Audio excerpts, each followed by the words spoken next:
नबी करीम रऊफ़ रहीम सल्लल्लाहु अलैहि वसल्लम फरमाते हैं कि मुझसे मुशरिकीन मक्का ने यह सवाल किया कि आप कहते हैं मैं रातों रात मस्जिद अक्सा से होकर आया हूँ और इतना तवील सफ़र करके आया हूँ, तो आप हमें बता सकते हो कि मस्जिद अक्सा की खिड़कियाँ कितने थीं और दरवाजे कितने थे। ये मुस्लिम शरीफ है जिसमें आता है, आप फरमाते हैं फ़कुरिब तो करबतन मा कुरिब तो मिसलहू कत्तो, मुझे उस वक़्त इतनी टेंशन बनी, वो कर्ब मुझ पर तारी हुआ कि इतना कर्ब मैंने आज तक कभी नहीं देखा था जितनी मैंने उस वक़्त इस बात की टेंशन ली जब काफिरों ने पूछा कि हमें बताइए कि वहाँ की खिड़कियाँ कितने और दरवाजे कितने।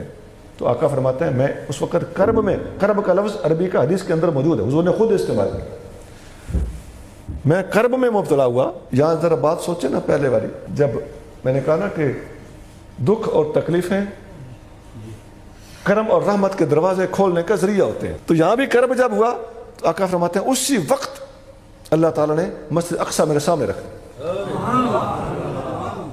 क्यों रखी? बरकत उस कर्ब की थी जो आका सल्लल्लाहु अलैहि वसल्लम ने महसूस फरमाया। मैं गिनता गया और बताता गया। हुजूर करीम सल्लल्लाहु अलैहि वसल्लम तो बहुत बड़ी हस्ती है, बाज़ औलिया के साथ भी मंसूब इस किस्म के वाक़यात किताबों में मिलते हैं। हमारे मुर्शिद करीम साईं बादशाह करीम मशहूरी वाले साईं हरम शरीफ में थे, तो लंबा वाक़या मैं शार्ट करता हूँ। किसी बंदे ने किसी मजबूर बंदे को भेजा कि वो हस्ती, वो बंदा उसके पास पैसा शैसा ख़त्म हो चुका था और वो पाकिस्तान जाना चाहता था,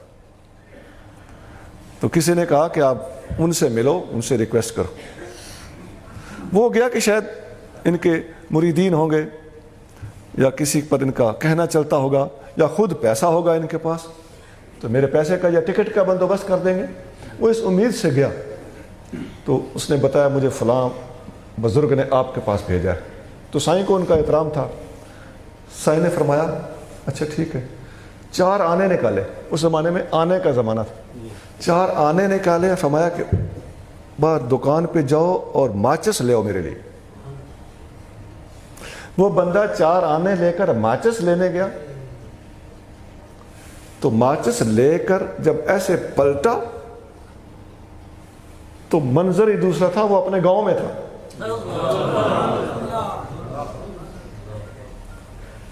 अज़ीज़ान गिरामी, ये अगर मुस्तफ़ा करीम के ग़ुलाम करके दिखा सकते हैं तो नबी करीम रऊफ़ रहीम सल्लल्लाहु अलैहि वसल्लम के लिए थोड़ी देर में आसमानों से होकर आ जाना और मस्जिद अक्सा का उठ के हुज़ूर करीम सल्लल्लाहु अलैहि वसल्लम के सामने हाज़िर हो जाना, ये कोई बड़ी बात ही नहीं।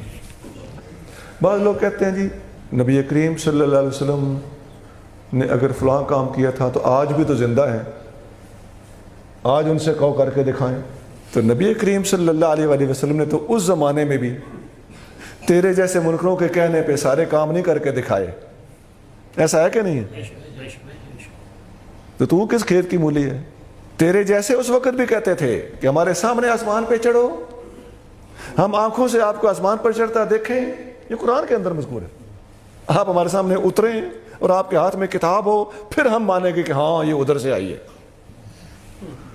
तो हम तेरी बिरादरी से इस किस्म के सवालात पहले सुन चुके हैं और नबी करीम सल्लल्लाहु अलैहि वसल्लम ने उनकी फरमाइश पूरी नहीं की जानबूझ के कि ये आका ऐसा कर सकते थे। लेकिन इस किस्म के ऊट पटांग सवालों वालों को राज़ी करते रहना ये अल्लाह वालों पर वाजिब नहीं होता।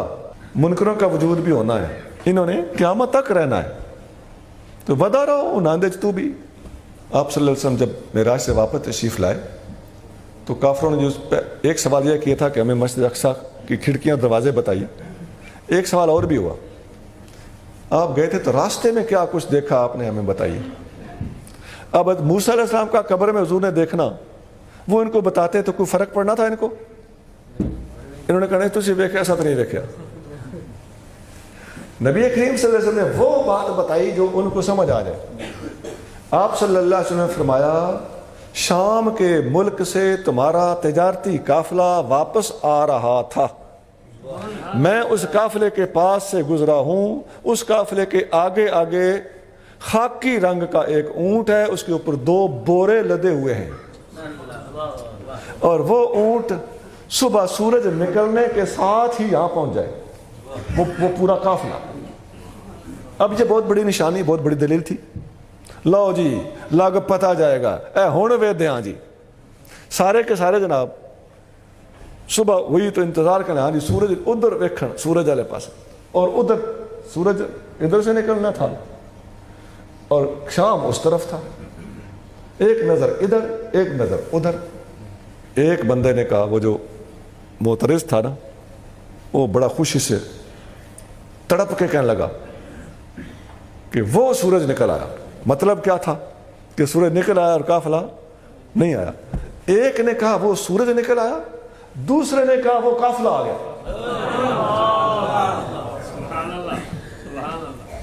نبی پاک علیہ الصلوۃ والسلام کی صداقت ظاہر ہو گئی.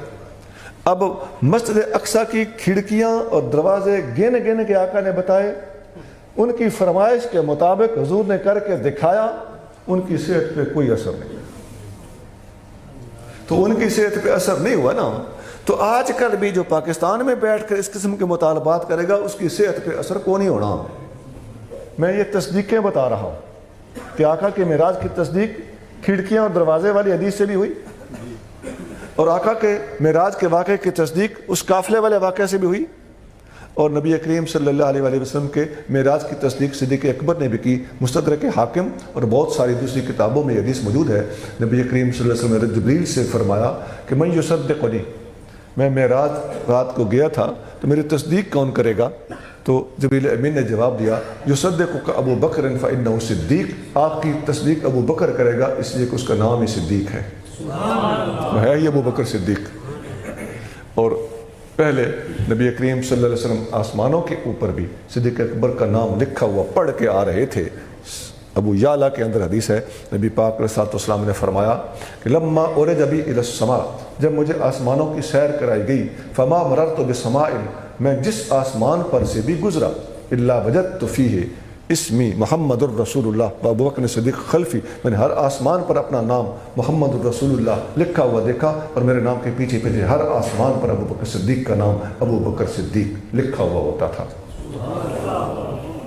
اور نبی کریم رؤوف الرحیم صلی اللہ علیہ وسلم کی یہ شان کہ معراج آپ صلی اللہ علیہ وسلم کو عطا ہوئی، یہ آپ صلی اللہ علیہ وسلم کا تمام انبیاء میں سے جسمانی معراج کے حوالے سے خاصہ بھی ہے، اور پوری دنیا کے اندر ہم سائنسی حوالے سے بھی اسلام کی عظمت کو ظاہر کرنا چاہیں یا اس کا غلبہ شو کرنا چاہیں تو اس حوالے سے بھی ایک نہایت مدلل اور لاجیکل بات ہے، اور اس کے کافی سارے پہلو اس کے اندر موجود ہیں.